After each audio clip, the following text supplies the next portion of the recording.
A warm welcome to this session. We're delighted to be joined by a real number of experts in looking at issues around design, learning disability, autism, and thinking beyond what is normal in terms of what our housing and care and support offer is for many people. For those of you who don't know about the HousingLIN, we've had a long championed issues around improving the housing choices for both older adults and working age adults with a variety of long-term conditions, including learning disability or autism. We've also championed the HAPPI design principles. And this session really came about thinking with Claire, Sarah, Ray and Marit from Arcadis about, what are the key design criteria? What are the ways that we can improve quality in the way we construct, design, build and manage a variety of housing solutions for people with learning disability and autistic people. So it gives me great delight that we've got, as I said, three excellent speakers. It builds on some work that the HousingLIN has done, both with Learning Disability England as well as the Learning Disability and Autism Housing Network, and I'm sure Claire and others will refer to some of that, as well as the recent report by the National Housing Federation, very much putting supported housing and looking more broadly at improving the housing choices available. Many of you will know that Claire needs no introduction, having been a part of the HousingLIN for many years, some time ago, and it's great that she's back now in her national role as housing lead in the strategic commissioning team at NHS England and Improvement. She's joined by a colleague of hers who's the lead for housing in Cheshire and Merseyside Integrated Care Board, and that's Sarah. So welcome, Sarah Houghton-Grimshaw, and Raymond Parr, and I know a couple of your colleagues in the background. From Arcadis Global, he's an associate looking specifically at architecture and urbanism. And some of you will remember Ray and the team sort of sharing their learning from more international perspectives last year when they were part of the IBI group. That's now subsumed into Arcadis, and Ray may share a little bit about that. And we're delighted that Arcadis is a sponsor of our health and housing pages. But without further ado, I want to hand over to Claire, who's kindly agreed to chair this afternoon's session. She has a wealth of experience, and I'm really pleased to have you back at one of our happy hours. It's really nice to be here, and it's great to see so many people joining this call. Yes, so as Jeremy says, I'm the strategic housing lead in the Learning Disability and Autism programme at NHS England in the national team.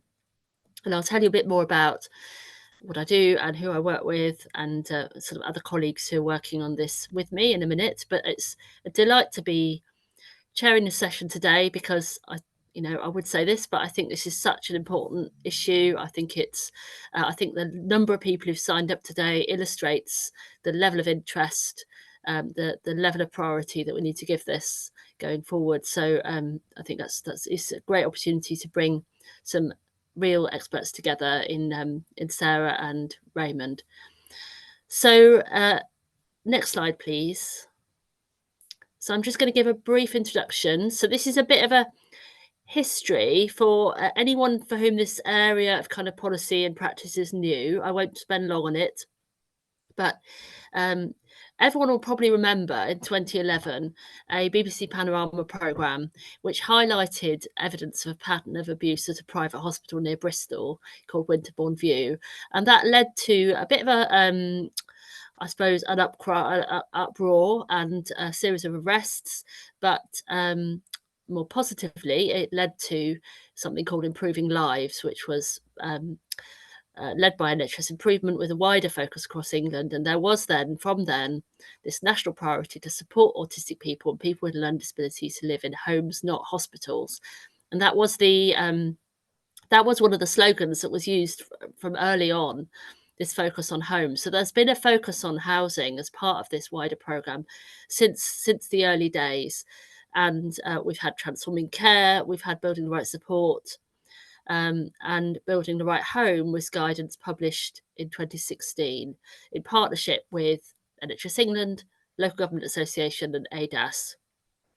So the programme continues and continues to have a wider focus on health improvement and improving outcomes for autistic people with no learning disability, as well as people with a learning disability. And there's information on our website on that via that link about all kinds of things that continue to go on. Next slide, please.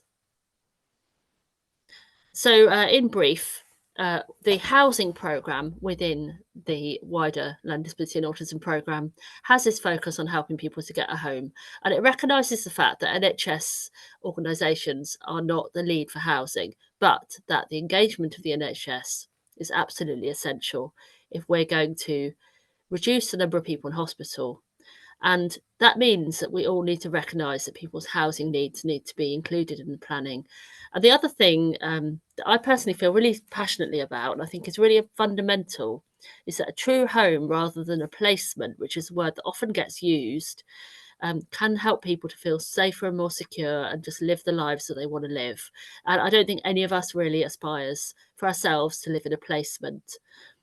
There's something really kind of done too about that word, and I think there's this focus on let's think about how to help people to get a place of their own. So that's the goal. Next slide, please. And it does continue, housing does continue to be identified as a barrier to discharge. So in March 2024, 56% of people in Assuring Transformation data had lack of suitable housing given as a reason for their delay in their discharge. And this is publicly available data, again, via that link. I think all these slides are going to be available afterwards. And though, unfortunately, those statistics have been trending higher. So when the programme first started, it was in the 30s, and now it's always in the mid 50s in terms of the proportion of people who have lack of housing, suitable housing given as a reason. So it's absolutely essential that we crack this issue. Next slide, please. So we have this regional and national focus. So I work really closely with regional colleagues who are working with local health and care systems, social housing providers and housing and social care commissioners to support this area of work. So they work on strategic issues, and they also work on investing NHS capital money on housing. So we do have this housing capital programme which can invest money, and we had a commitment of 13 million capital funding last year, similar this year. It's a really important factor in enabling people to leave hospital, but it is not by any means enough in terms of what we need as a sector. So it's really important, therefore, that we work with partners to lever in all the sources of funding and all the sources of all the solutions that we can work on together.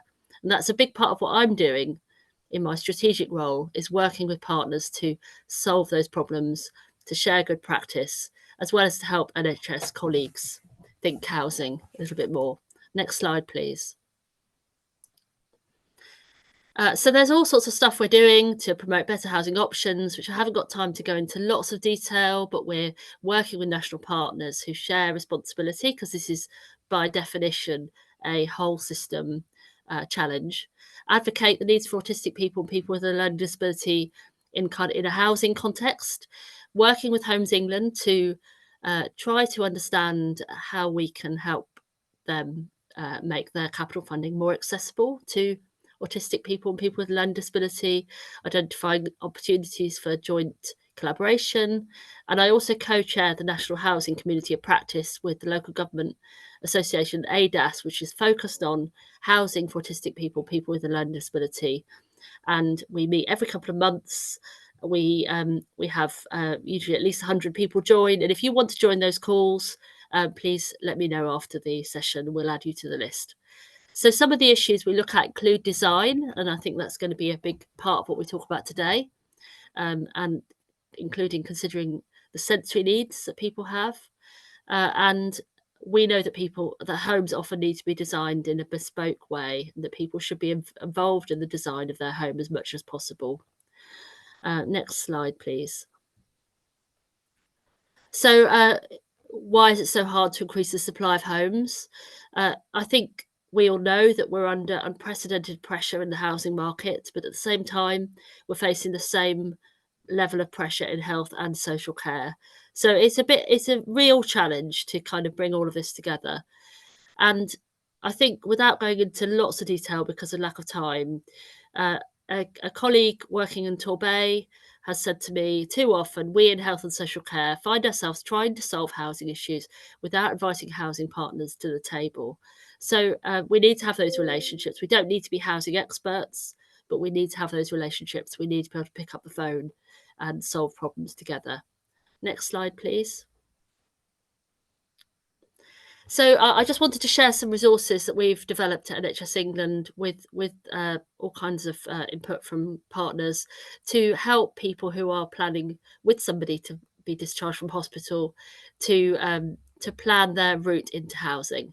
So again, there's more information in the slides, but we really wanted to see that people's housing needs should be identified much earlier, ideally when someone first goes into hospital or even before. There should be a consistent approach to identifying housing needs, and that should be fully person-centred, really led by the person and their family and what they know about their lives. And that we need to work with housing if we're coming from a health and social care perspective, and vice versa. Next slide, please. So the guidance sets out some steps, and it really is designed for people who are busy and don't have a lot of time. So there's an introduction, there's a template which suggests an approach that an area might like to take to agree some of the principles across that area for the processes that might need to be agreed. And there's an example of an assessment, for a needs assessment form, which people might want to use. It's a Word document, it's not locked, so people can just use it, adapt it as they wish. And there are some strategic steps that we're suggesting need to happen, and some practical discharge steps that need to happen with the person who's in hospital. It works just as well with somebody who's planning their transition from other places like a residential care home or even from the family home. Next slide, please.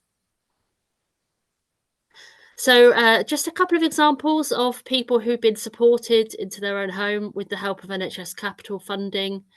This is somebody who'd been in hospital for more than 5 years, really wanted to move to their home area. They'd been a long way from home.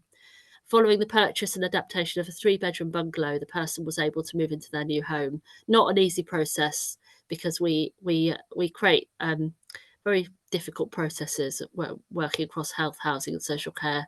A lot of problem solving needed, but the person is much happier. And in addition, their move has led to a significant reduction in their care and support costs of £750,000 per year. But that's not the main reason we're doing it, but it is important to note that. Next slide, please. And this is someone else in the Midlands who was supported to move into their own home. They really wanted a swing. They wanted somewhere to kind of meet their own sensory needs, including playing with mud when they're upset. So there's all kinds of adaptations that were needed, and they're much happier now, and they've been able to reduce their medication. Next slide, please. So this is really my kind of sign off in terms of just a quick canter through what we're doing.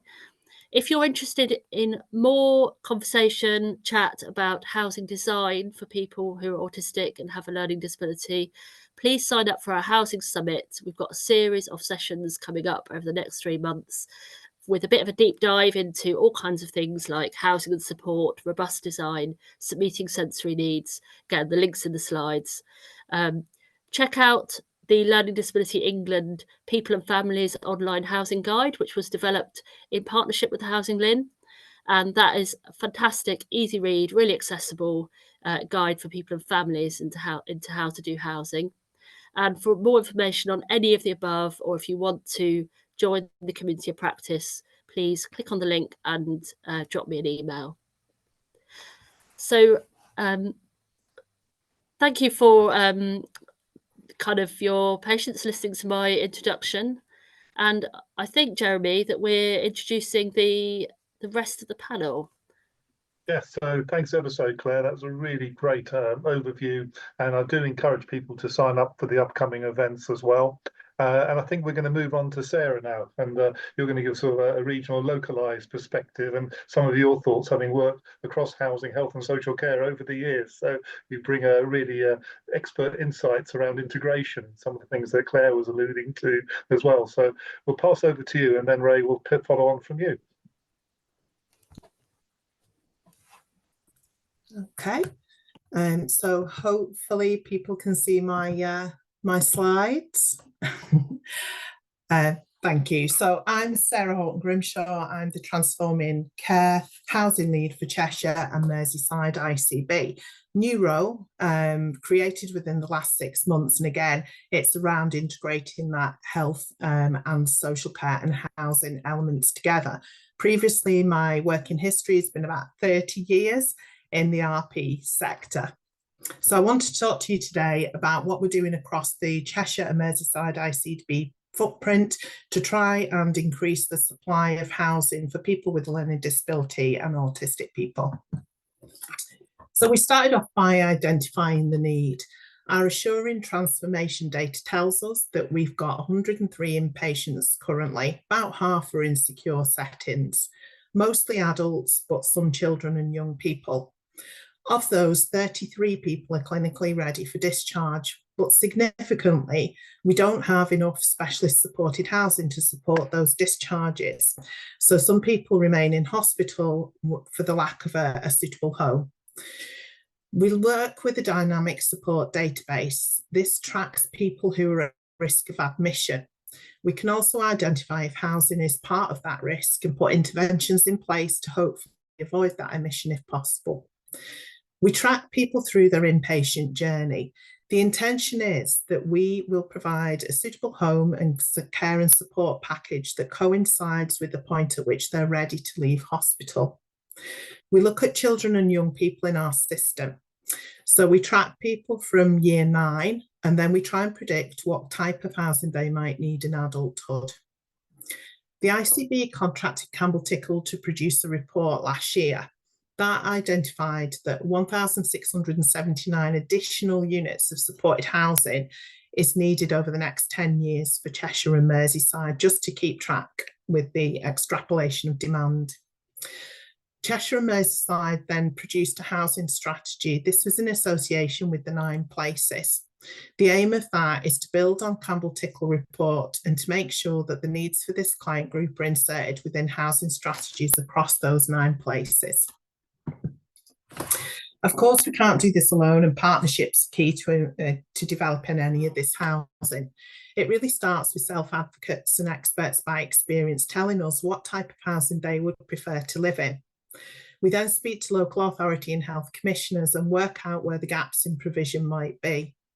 We can't do this without our landlords, our registered providers and our other housing providers. We need someone to deliver the bricks and mortar to support our offer. We work with strategic housing teams to make sure that our needs are inserted into their longer term plans. And of course, we need our care and support providers. They work with our inpatient providers and then the community teams to make sure that that transition from hospital to home is hopefully seamless and allows people to live well in the community for a long term. We can't do any of it without funding. So Claire's already spoken about the NHS England funding and how we really need to access Homes England funding to be able to increase this supply. We also work with combined authority and housing options departments to identify those hidden homelessness people who may be within our inpatient community and find solutions for them. So the image that you're seeing there is Heathside, which is a scheme that has just recently opened, funded by NHS Capital. And already 3 people have been able to leave hospital settings and move into the scheme into their own homes. So what are our barriers? As Claire's already mentioned, the Winterbourne report, a recommendation is that we build in small numbers. So homes of around 6 co-located or less. That means we can't build an extra care of 100 units for this client group. It just wouldn't work. There's also a high cost to some of the specialist features and finishes. If we need to put anti-ligature features in, robust surfaces, telecare, extra technology, etc., what that means is the cost to develop these schemes can go up. We also need larger units. 50 square metres is a minimum.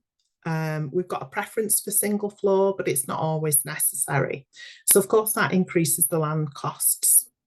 And what we're finding is that the capital available under the Affordable Homes programme currently, it isn't reaching the level that we need to build this specialist type of accommodation. NHS pot is 13 million, but you've seen the figures that we need for just Cheshire and Merseyside. So you can see that nationally, that's just not going to reach the number of homes that we need. Operating these schemes can often be more costly. So the rent and service charges tend to be more expensive when compared to general needs accommodation. And what we find is that we sometimes have difficulties and inconsistent assumptions from housing benefit around what is acceptable in terms of costs. Strategic partners, specialist and supported rates weren't really developed to consider this very specialist type of accommodation. They generally looked at the older person's cohort for that need. So these kind of costs don't sit readily within those allocations. What we find is that this can cause some viability issues for RP partners in developing this type of housing, but some do develop it and they develop it well. We also have real estate investment trust-backed housing providers and private finance housing providers in the marketplace. They can be a bit more nimble. They can buy off the open market and refurbish with really good results for individuals. However, sometimes because of the way that they're financed, the cost to the public purse for their ongoing rent and service charge can be a little bit higher. What are our opportunities? So we can use some small sites, often already in RP or LA ownership. We can convert redundant assets. The picture that I'm showing you is from a few years ago. It was a group of 9 parents approached the local authority and they wanted a housing solution for their adult children to be able to live together. We were able to find an empty block of flats and we worked with them to develop it to their specification. So 9 people moved in and they've got their own apartments now with staff spaces and communal spaces. And as you can see, they were really happy to be moving into their own accommodation. We have a preference for the own front door model. Shared houses have their place. However, what we find is there are a lot of voids. Once someone moves out of one of the bedrooms, it can be really difficult for somebody new to join that household, and that can cause issues in terms of viability. We prefer the tenancy based, however, we do accept that for some people, residential care is the correct option. Under NHS England, there are also options to purchase and refurbish. So a scheme that we're doing at the moment over on the Wirral, a large family home was purchased with NHS funding and we're converting it to provide 3 apartments for younger people to avoid hospital admission. So other opportunities, we can, if we build with private funds or NHS England, access exempt rent levels, which can support the viability. I think it's key at this point, we've got opportunity here to influence the next affordable housing programme. So the current programme ends in 2026. And we're already talking to the Department of Health and Social Care, Department of Levelling Up, Homes England, NHS England nationally, anyone who've listened to us basically, to say that we need the capital and revenue for this type of accommodation to be accessible within the Affordable Homes programme. And that really is the only route to really increasing significantly the supply. Could we also, for example, access publicly held land on a preferential basis? Or could we have a small number of specialist properties within larger general needs sites? If we were to do that, we could quite significantly and easily increase our number of available properties within communities where people want to be. I've referenced there as well the hold scheme, which allows people to have mortgages and to purchase their own home. So what are the benefits? Empowering people and independence through good design. Long-term tenancies, they benefit the landlord as well as the tenant. Own front door schemes, what that means is that if somebody's care package changes, they don't lose the home. If you think about it, if you live in residential care and your care provider can't meet your needs anymore, you literally move home, lose your house. If it's your own front door and your own tenancy, the care moves around you. We want to give people choice and control over housing options. At the moment, because there isn't a lot of properties in the marketplace of the right level, people don't have a lot of choice. We want to bring people back into homes within their own community. Quite often, specialist supported or residential schemes are miles away from people's friends and families. We want to prevent unnecessary admissions, so people shouldn't spend a day longer in hospital than they need to. And we need to tackle that hidden homelessness. There are benefits to the system too. We diversify the housing stock. We found a new purpose for assets that may be costing housing associations to maintain them and could actually be bringing them some income. These infill sites and small sites, perfect for our small numbers of houses, but probably useless for a larger general needs site. We can use those inpatient beds then for short-term targeted clinical purposes. And again, that mantra, hospital is not a home. We need to reduce the use of long-term residential care where tenancy could have been an option. All of that brought together creates savings for the system, for the NHS and for the public purse. But ultimately, it gives people that opportunity to live well outside of hospital, enjoy their own home in the community of their choice. And that's me finished. Thank you, Jeremy. Thanks, that's really excellent. And I just was picking up, there's a lot of discussion in the chat you wouldn't have had a chance to see, and some questions coming through. And we had Miranda from Homes England talking about the shared ownership and various options available, which echoes what you were saying around hold as well. So that is a good continuation. So thanks for that. And I see you're getting quite a few thumbs up and applauses as well. So that's so no pressure, Ray. We're going to move on to look really at some of the issues around design, but also some of the, both Claire and Sarah talked about the partnerships and building that, sort of cementing those partnerships together. And you're doing that with local communities as well as local commissioners to create a variety of different options. We're going to hear a bit about that now. So over to you. Okay, I'm just going to stop my camera just to free up some bandwidth for this presentation. So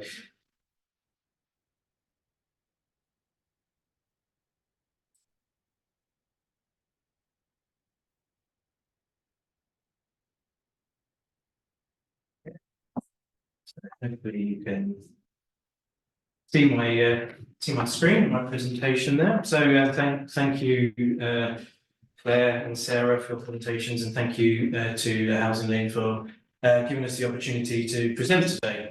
Good afternoon to everyone.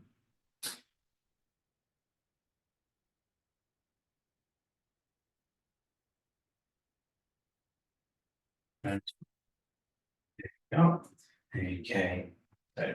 So I'm Raymond. I'm an associate architect at Arcadis, and I work as part of a team that does a lot of design in neurodiversity in terms of building, external landscape, and interior design.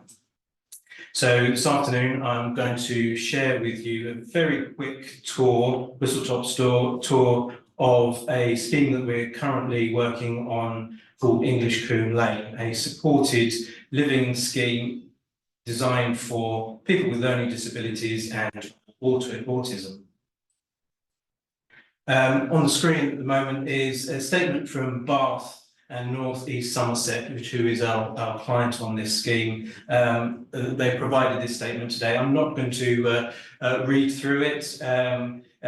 Read it at your own leisure when it's uploaded to the site, but I will be touching on some of the points and brief that they have given us. So at the end of last year, we were appointed for architecture and various other services as part of Arcadis for this scheme for Bath and North East Somerset to design a new community of 16 bungalows and associated facilities, including a community hub and staff accommodation. The team were chosen by the council to lead this scheme design to planning application and is currently in for consideration at the moment.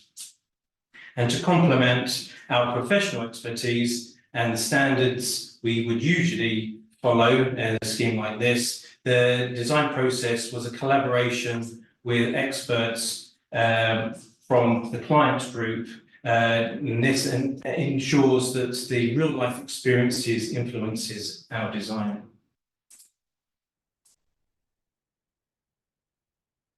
So the site in question is a council-owned site, Greenfield site, which is approximately 2 miles from the centre of Bath, situated within the southern side of the Bath UNESCO World Heritage Site and within the Bath Conservation Area. The site had previously been allocated for housing as part of Bath's local plan. However, previous attempts to develop the sites were unsuccessful due to the site's complexities, and we'll touch on those shortly. After further appraisal, the growing need for specialised supported housing on a site like this was considered to be a perfect location for this new community. The site's approximately one and a half hectares and is sited to the rear of a number of detached and semi-detached houses, and forms part of a mature residential neighbourhood with good connections to amenities nearby and easy access to Bath city centre. And you can see the photos on the side. That's the local sort of character of the main road, and it's typical sort of Bath houses with a mixture of traditional Bath limestone and Bath brick, and the lovely front garden walls made of the Bath stone that retains the ground and the sloping topography.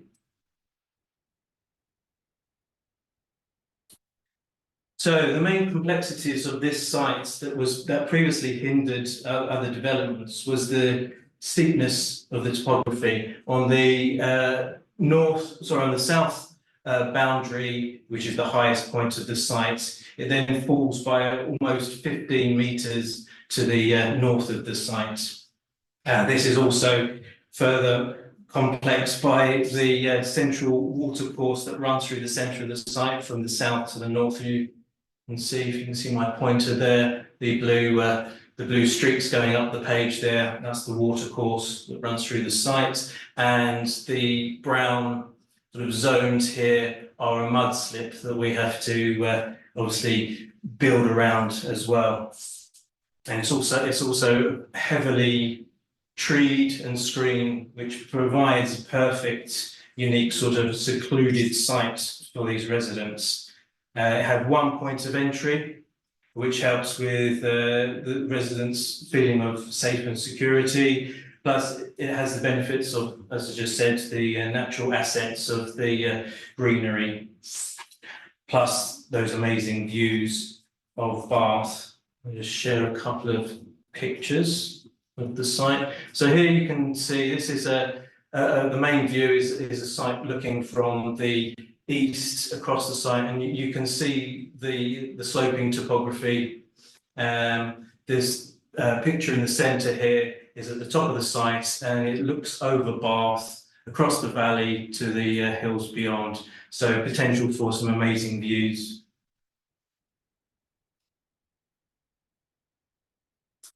So our first sort of concept sketch for this new community was arranged around 2 clusters of accommodation with courtyards at the centre of the two clusters. You can see here these sort of egg-shaped shapes, and they are facilitated by the main access road that comes off of English Combe Lane. comes into one of the parking courts and drop-off areas that facilitates cluster 1. And then there's an access road at this, or the most even part of the site at the bottom, that takes you to cluster 2 and the new communal hub and heart of the site. Both clusters are linked by a deck that takes you over the watercourse and through this new enhanced green space.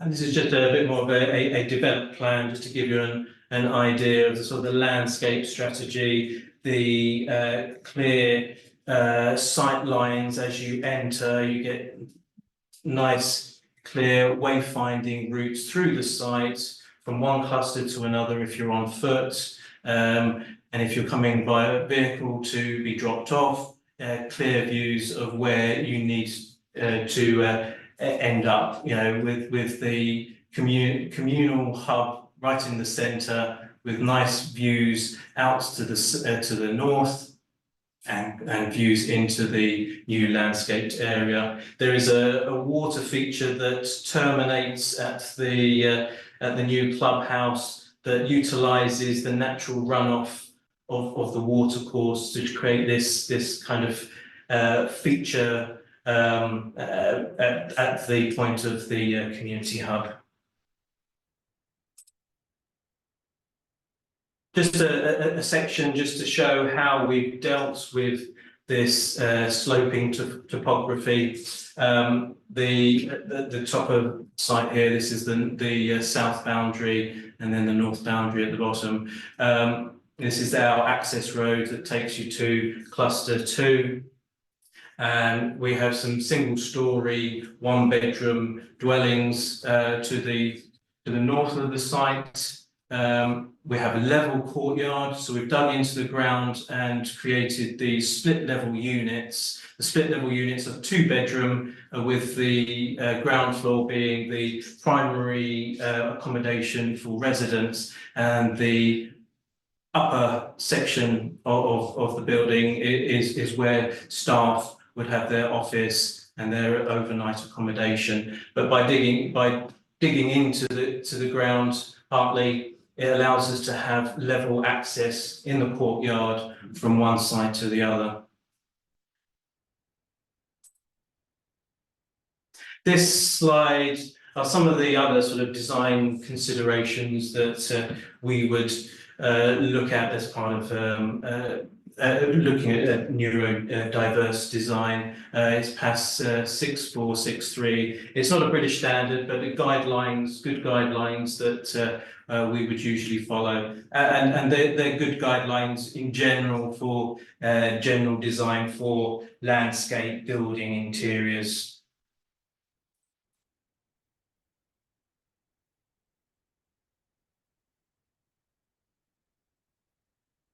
A bit slow. Okay, so going into sort of the plan of, well, that's it. Going into the plan of the units themselves. These following sort of sketches, concept sketches, show our approach to the layout of the accommodation based on the principles that was listed in the previous slide, and also based on our experiences in neurodiverse design, and also lessons learned. The design needs to be flexible and have the adaptability for a variety of different users. The main living spaces are arranged around the perimeter of the building, allowing for maximum natural daylight into those rooms. But this also allows for the space at the centre to become a circulation route at the heart of the plan, allowing the residents to move freely, and it becomes a useful, you see the red arrows there, this is the circulation space that can be opened up, and it provides a good way of de-escalating sort of hyper behaviour. The corners to the walls around that circulation are rounded off, to help with safety of residents as they're circulating around. And also each room has two means of egress for safety of carers. So it means that carers don't necessarily get trapped. If they feel threatened, they can escape from that room. The openness of the plan allows for also surveillance for the staff if they're within the dwelling, but also can be closed off by a series of sliding doors, providing privacy, say at night time or during those other more private activities. And the ability to close off various spaces also creates a sense of safety to the resident. The orientation and obviously the quality of light is important, and where possible, the main living spaces are dual aspect, allowing the flexibility to utilise the sun and daylight at different times of the day. External sheltered seating areas, front and back, are provided to the dwellings to encourage the resident out, and it facilitates in social interactions. The design also provides a front and back door. One could be used for the staff to enter and one for the resident, but it makes it flexible. It means that both sides can have front and back gardens, and it brings that nature to the doorstep. This is the sort of final site plan and layout with the one bedrooms to the north and then the light blue shade, and the two bedrooms split level, the ones that are sort of dug into the ground to the south in the darker blue.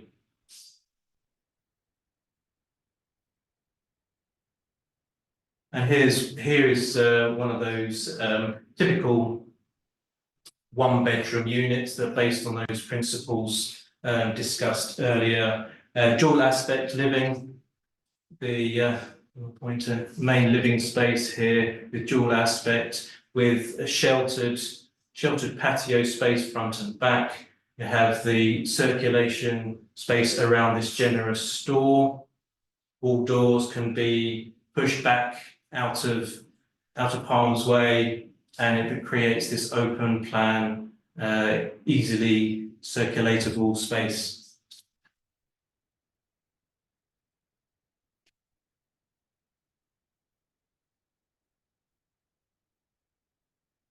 This is just a rendering looking from the north access road at one of those single-storey, one-bedroom bungalows with the sheltered outdoor space and access deck.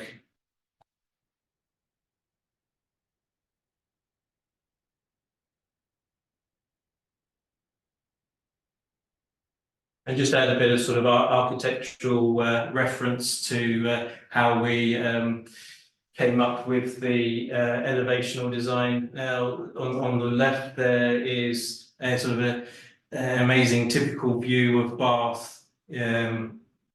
The sort of layered landscape of the traditional Bath vernacular sort of sandwiched there within the lovely landscape, and the idea of the elevation of the architecture was to try and replicate that on this site. So the using of obviously the utilizing of the natural landscape that we have, having Bath stone as that kind of reinforced base to the building, similar to the street view that I showed earlier, where you've got these retaining walls, and then using a buff brick for the main facade, and then we've got grass roofs that hopefully will kind of spill over and create this biophilic, natural sort of feel to the buildings. And now on to the two-bed units. These are split level, as I said before, with the carers accommodation above. So these are the ones that are set into the landscape to the south of the site. So on the ground floor, it's pretty much identical to the one bed with the circulation space and open plan. And then on the upper floor, there is the accommodation, the staff or carers accommodation with their own private front door. This space doesn't necessarily have a bed. It could just be an office with a sort of a sofa bed, but they have their own accommodation, and it's quite an attractive thing when trying to attract carers and staff to this kind of facility.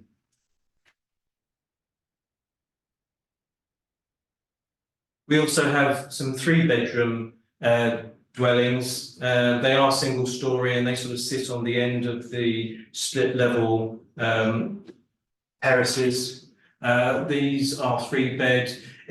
What these allow are for, say, if you've got residents who may be sited somewhere else and they have friends and they want to stay living with their friends, this gives them the opportunity to be able to be accommodated whilst also allowing for a carer's bedroom. So this sort of central part of the plan is similar to the 1 and 2 bedroom ground floor, with the addition of an extra bedroom. And then we have a carer's accommodation to the side. And what we have done is allow the flexibility of a door. So say, for example, you may have another unit next to it. It could be a 1-bedroom, and then there's the ability to be able to open up into that accommodation. So a carer could look after up to sort of four residents. All the sizes and sort of space standards of these dwellings are very generous. It allows for flexibility. It allows for 2 carers to help residents. It also allows for wheelchair accessibility and for retrofit of bariatric equipment.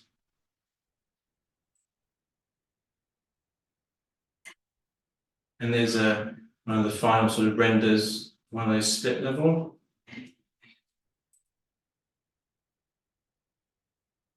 And onto the community hub. This, as I showed before, sits at the heart of this new assisted living community. It's based around a flexible multi-use space, and the idea is this is to encourage residents out of their homes to come and partake in fun social activities like yoga, craft activities, line dancing, and the space can be opened up. It can be opened up to the outside. There's a space for barbecues. There's a deck that overlooks the new water feature. And it can be used as a bit like a cafe, a meeting place for residents to come and just sort of hang out. There is a further staff accommodation there or office. So if a carer isn't home based but needs to be on site, this will facilitate that. And then just a final image looking across the new water feature, the collection of the water as it runs off the land, and looking at the doors of the community hub open and people enjoying the view. And this is just a list of all the services that Arcadis provided as part of this project and planning application.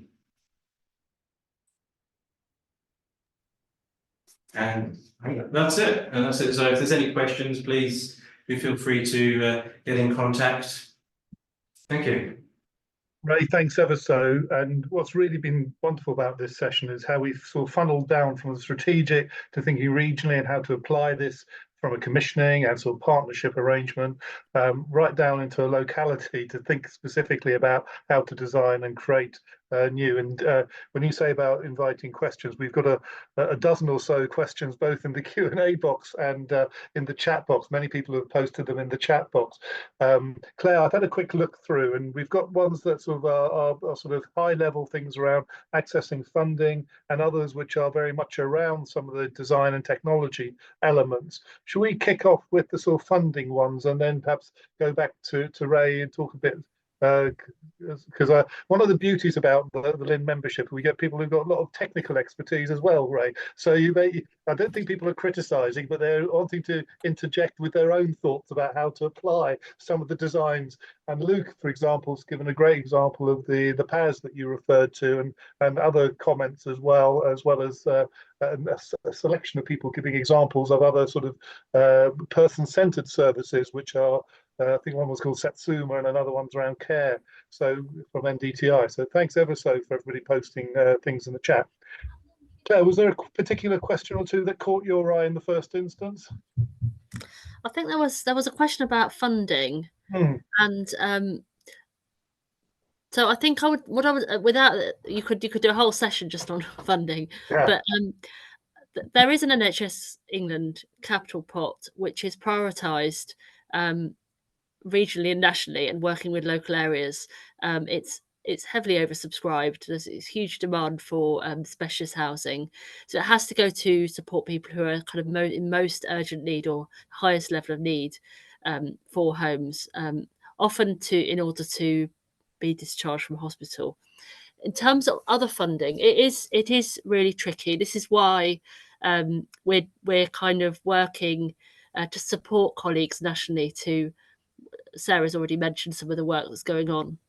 Try to understand what does a future funding regulatory arrangement ideally need to look like in order to make this work for everyone. In the meantime, we are working with Homes England at looking at ways in which Homes England funding could be enabled to work for housing in this sector. Some people are already successfully using Homes England funding. It can be tricky, and we do think there is some opportunity to look at the way that some of the regulations and some of those the approaches that they have to follow actually are applied. So that's work in progress, and I hope that we might be able to share a bit more in the future about what that might look like. In the meantime, there's definitely things that can be done that can fix this issue in the long term, and that's something we're really working on. But other things are, I mean, specialist housing providers do have access to funding. I think my although it's tricky, and I really would say that any commissioners on the call, if you're not already kind of undertaking market engagement and kind of collaborative conversations with your housing partners, both housing providers and strategic housing partners in local authorities, I think that is probably a really good use of time, because they will have knowledge about Section 106 and kind of planning obligation opportunities, and may well have relationships with housing providers who can bring forward options that commissioners may not be aware of. So it doesn't address the issue enough, but that's a kind of as brief as I can make it. But again, if you join the Housing Committee of Practice, we're going to be doing a lot more on funding, recognising the fact this needs a lot more of a bit of a deep dive around this. Yeah, and I think, I mean, Sarah, I mean, the question is also not just about the capital funding, your experience around revenue funding as well, and how the two need to be linked. And there's a couple of questions around, rent levels, service charges, issues around viability, both in terms of planning viability, but also the managing that risk. Any sort of other sort of insights from your experience around that? Yeah, and one of the things that we're working with on Homes England is around the rent model. So for the Affordable Homes programme, the options you've got are social rent or affordable rent. And one of the things we're looking at is how we compare affordable rent it's quite difficult because there's not a lot of this type of accommodation around. It's not that easy to compare apples with apples in terms of what might be a market offer for this type of accommodation. But we're doing a big piece of work on that with Homes England at the moment. And I think if we could unlock affordable rents at an appropriate level, that may assist in terms of that long-term viability for people. We also, under NHS England, if you build using NHS England funding, the housing benefit regulations are slightly different because it is public funding, but it's secured by means of a charge against the property. So that means that you can still apply for an exempt level of rent if you're building with NHS England money, and that can often support the rents to be not at social level, but certainly affordable. So there's a few routes to it. There's also the kind of private finance that comes into play, and accessing, I've briefly mentioned REIT-based housing associations, and then we do get approached quite a lot by developers who've got their own private finances. They need an RP to be part of that partnership to be able to apply for the exempt rent. And again, it's about those negotiations with housing benefit. Some of the departments, if you can engage with your commissioners effectively and demonstrate that there is a need and a requirement, and that actually the development of these properties would save money for the system, then housing benefit, are open to some of these exempt level rents. But it is difficult, it's tricky. And it does take a piece of work to kind of like bring all of those partners together. Yeah, no, absolutely. Well, look, that's sort of like looking at the capital and some of the revenue and some of the challenges around it. Ray, quite a few of the questions are also quite technical or specific to the building design. So things like how many units in a cluster, what will the communal space offer? Patrick talks about some of the challenges around workforce, what considerations around that, issues around sort of access to some of the bungalows. I think one of the pictures had stairs and not ramps, and I know these are sort of like drawings and not fully submitted, but are there other questions that you've picked up that you'd just like to touch on briefly? Yes, some of the images with the stairs were have changed. The stairs was for the access, the carer, the staff, to access their accommodation above. But yes, all the access and entrances for residents who will be accessing their dwellings are all level, so they're all level access. And accessible. I think one of the other questions that sprung out to me was about the feeling of it being ghettoised.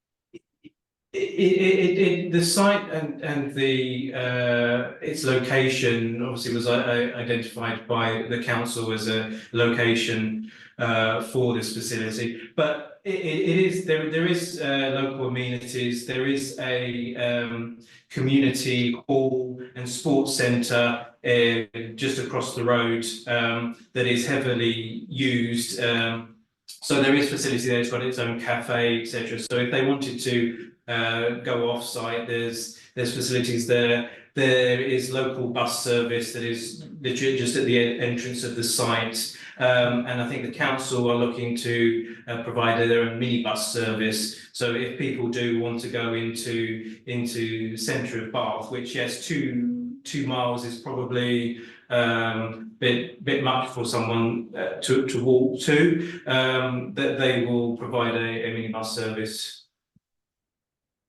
Thanks for that.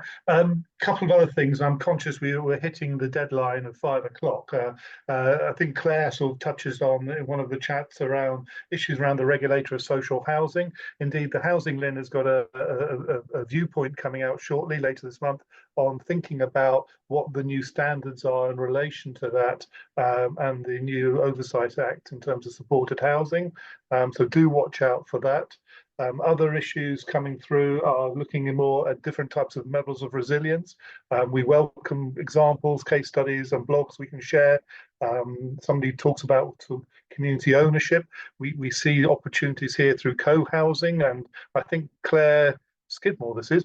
I think there's an example of a scheme being developed by Town around looking at co-housing for people with a learning disability. Are you familiar with that? I don't think I am, but I'd be very interested to learn more about that. Yeah, no, I think that's something we should ask Francis at Town to come and talk to us about. And perhaps again, Rachel, thanks for the information that you've shared with the chat. We'll follow up on what's going on in Wandsworth. But I think we've rapidly run out of time, and I think we could have done probably another half an hour or so, started a bit earlier. But can I just sort of start wrapping up by asking first, Claire, have you got any final thoughts? Only just to say it's great to see so much kind of interest and participation on this call, so much expertise and knowledge that we need to draw on. And I suppose my other thing is I do feel that we need to start by listening to what people and their families tell us that they want themselves. And I do think there should be a diversity of choice, and that should be based on people's own, what they tell us they want. So it's all very well we all think, where would we like to live? But I think it should be based on that kind of, that recognizing that people are different and that from each other, just as we all are. So that is that diversity of choice that I would advocate for. Yeah, I would echo that, and I know several people who've been listening in have either got lived experience or are supporting people with lived experience, and I noted a few people who've written blogs and the like for the LIN about this. So we'll happily share that when we share the recording. The excellent set of slides from all our speakers this afternoon and the chat. Can I personally thank Claire, Sarah and Ray and Marit behind the scenes, who we didn't get onto Marit, but thank you for your contributions. Thank you for your support. If you found this of interest and this is your first time you've been on a happy hour with the LIN, we have another one next Tuesday. We tend to run them every Tuesday, and this is going to be looking at our technology program, the HAPPI project, and the findings from that, which was around aging, but it also draws on the experiences of people with lived experience and co-production with that score. Can I thank Sally and the team behind the scenes for making this possible? And I very much hope you'll join us at a future event. So have a good afternoon.